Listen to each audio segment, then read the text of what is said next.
नमस्ते बच्चों। थर्मोकेमिस्ट्री में दो इम्पॉर्टेंट एंथैल्पीज लेकर हम आज पहुंचे हैं।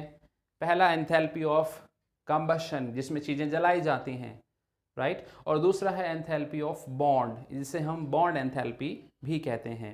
ये दो ऐसी इंपॉर्टेंट एंथैल्पीज हैं जो लगभग सभी थर्मोकेमिस्ट्री क्वेश्चंस का हिस्सा बनेंगी।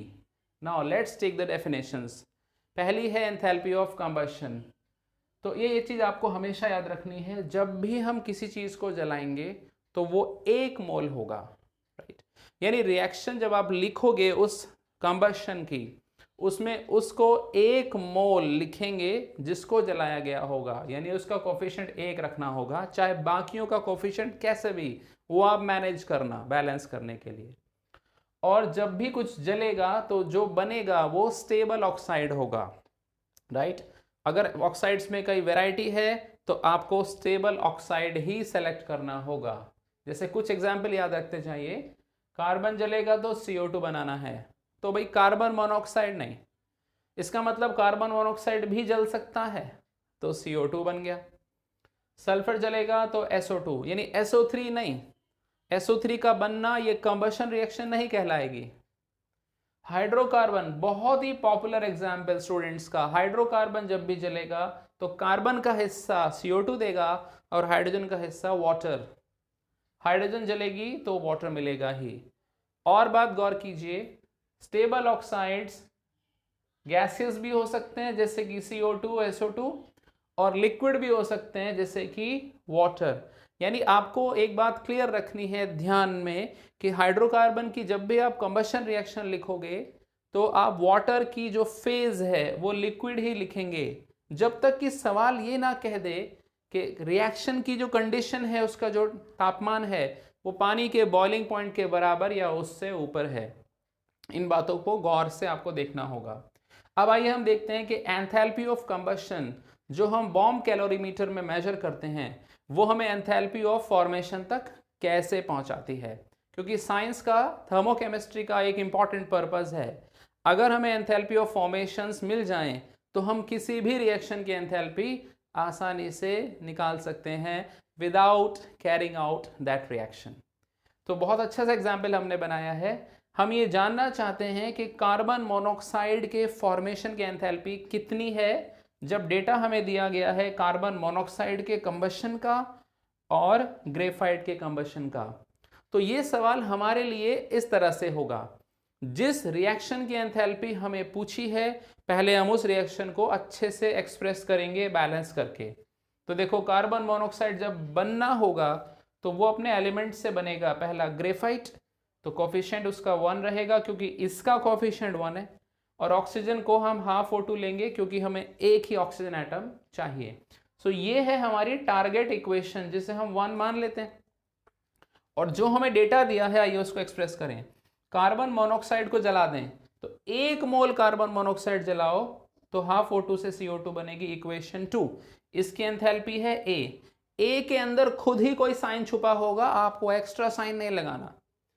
और ग्रेफाइट के जलाने की रिएक्शन, ग्रेफाइट जलेगा ऑक्सीजन से तो CO2 बनेगा, तो इसकी एंथैल्पी है बी, और बी में भी कोई ना कोई साइन छुपा होगा। अब आप ये निर्धारित कीजिए इन दोनों रिएक्शंस में ऐसा क्या है जो यहां नहीं है, तो आप जवाब देंगे भाई CO2 है, तो CO2 हटानी है, यानी इन दोनों रिएक्शंस को सब्ट्रैक्ट करना होगा। अब सब्ट्रैक्ट करने से पहले डिसाइड करो कि आपको कौन सी चीज़ राइट हैंड साइड चाहिए, कौन सी चीज़ लेफ्ट हैंड साइड चाहिए, और वो वहाँ कैसे दिख रही है। यानी कार्बन मोनोऑक्साइड भी लेफ्ट साइड में है और ग्रेफाइट भी, लेकिन हमें कार्बन मोनोऑक्साइड राइट में चाहिए, ग्रेफाइट लेफ्ट में, तो डेफिनेटली रिएक्शन 2 को हमें रिवर्स करना होगा, यानी इक्वेशन 3 में से इक्वेशन 2 को हमें माइनस करना होगा। तो this will be our algebraic form. तो जैसे ही हम ये कर देंगे ये एलिमिनेट हो जाएगा, O2 और हाफ O2 से हाफ O2 बचेगा, ग्रेफाइट सरवाइव कर जाएगा, CO उड़ के इधर आ जाएगी। यानी दो एंथैल्पी ऑफ कंबशन के डिफरेंस से हमें मिल जाएगी एंथैल्पी ऑफ फॉर्मेशन। तो हमारा आंसर हो जाएगा 3 - 2। और बी और ए में जो खुद साइन छुपे होंगे उन्हें आप एज इट इज ईमानदारी से इसमें रख देंगे। तो कितनी अच्छे तरह से हमने देख लिया एंथैल्पी ऑफ कंबशन हमें उन एंथैल्पी तक पहुंचा सकती है जो हम फाइंड नहीं कर पाते। So this is the recipe to obtain enthalpy of formation from the data of enthalpy of combustion. Now let's come to another important enthalpy, bond enthalpy. Bond को पहले समझ लीजिए. Bond is a covalent bond here, और उसको जब भी break किया जाएगा तो इक्वली डिवाइड किया जाएगा. इसे कहते हैं होमोलिटिक फिशन, यानी 50% इलेक्ट्रॉन इधर 50% इधर. यानी जब भी बॉन्ड टूटेगा तो फ्री रेडिकल बनेंगे. This you should remember. तो या तो इसे हम क्लियर Be लिख देते हैं, और कई बार इसके लिए एप्सिलॉन सिंबल यूज किया जाता है. इन दोनों में मैग्नीट्यूड हमेशा प्लस होता है, क्योंकि बॉन्ड की एंथैल्पी हमेशा ऐसे डिफाइन की जाती है, enthalpy required to break 1 mole bond. Example देखिए, तो हाइड्रोजन को जब ब्रेक किया तो कितने बॉन्ड टूटे? 1 मोल, तो एप्सिलॉन HH. ऑक्सीजन को जब ब्रेक किया तो डबल बॉन्ड कितनी बार टूटा? 1 मोल, तो एप्सिलॉन OO. कई बार स्टूडेंट इसमें 2 मल्टीप्लाई कर देना चाहते हैं कि एक डबल बॉन्ड है. जी नहीं, एंथैल्पी में सिग्मा पाई साथ में शामिल है, यानी आपको 2 यहां मल्टीप्लाई नहीं करना. राइट. अब थोड़ा सा डिफिकल्ट एग्जाम्पल ले लूं. P4 देख लो. P4 में 4P बनेगा गारंटी से, लेकिन बॉन्ड की गिनती कैसे करें? तो जिन विद्यार्थियों को P4 का स्ट्रक्चर याद है वो रिकॉल कर लेंगे. इसमें 6 सिग्मा बॉन्ड्स हैं, तो 6 टाइम्स PP. लेकिन अगर आपको ये याद ना हो तो कैसे करोगे? तो मेरे पास समाधान है. देखो, पहले आप फास्फोरस के एटम गिन लो कितनी बार हैं, तो 4 हैं. राइट. और हर फास्फोरस की वैलेंसी कितनी है जी? 3 है. तो 4 3 is 12. लेकिन आपको 2 से डिवाइड क्यों करना पड़ा? याद रखिएगा, जब एटम आपस में जुड़े होंगे तो एक बॉन्ड को आपने 2 एटम में गिना. जैसे अगर मैं इस बॉन्ड को गिनूंगा तो इसके साथ भी गिन लिया और इसके साथ भी गिन लिया, यानी जब मैंने 4 3 is 12 किया तो ये बॉन्ड तो 2 बार गिन लिया. तो ऐसा तो सभी बॉन्ड के साथ हुआ, यानी मुझे फाइनली काउंटिंग में 2 से डिवाइड करना पड़ेगा. ये बात मैं यहां प्रूव करके दिखाता हूं. देखो, कितने हाइड्रोजन एटम्स हैं? 2. हर एक ने कितना बॉन्ड बनाया था? 1. तो एंथैल्पी तो 2 नहीं आई. इसका मतलब 2 को 2 से डिवाइड किया होगा, तभी एक HH बॉन्ड आया होगा. आई रिपीट, एटम्स हैं 2, इसने भी एक बॉन्ड बनाया, इसने भी एक बॉन्ड बनाया, तो टोटल बॉन्ड हो गए 2.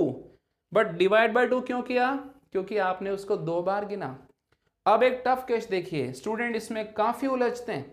डायमंड को जब हम एटोमाइज करते हैं तो कार्बन का गैस बनता है, और बॉन्ड एंथैल्पी के नाम पर स्टूडेंट कई बार 4 टाइम्स कर देते हैं, ये सोचकर कि एक कार्बन 4 बॉन्ड बना रहा है, और बहुत स्मार्टली ये मिस्टेक हो जाती है.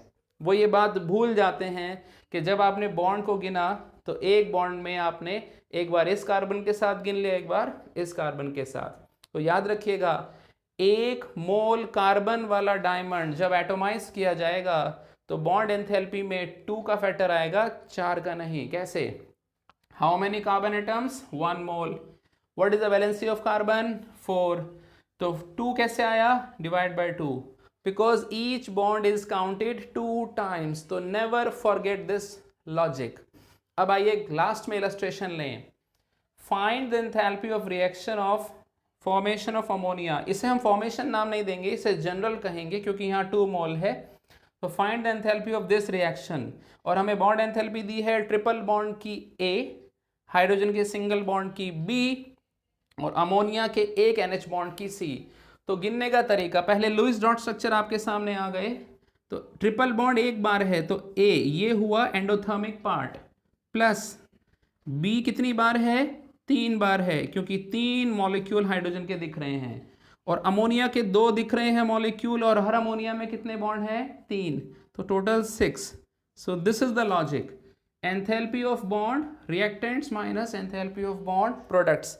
यहां पर फॉर्मूले में प्रोडक्ट माइनस रिएक्टेंट नहीं, रिएक्टेंट माइनस प्रोडक्ट आया है. क्यों? क्योंकि रिएक्टेंट्स के बॉन्ड ब्रेक हुए हैं तो उसमें एंडोथर्मिक पार्ट छुपा है, और प्रोडक्ट्स के बॉन्ड फॉर्म हुए हैं उनमें एक्सो पार्ट छुपा है. So this kind of activity can help you understand important enthalpies very easily.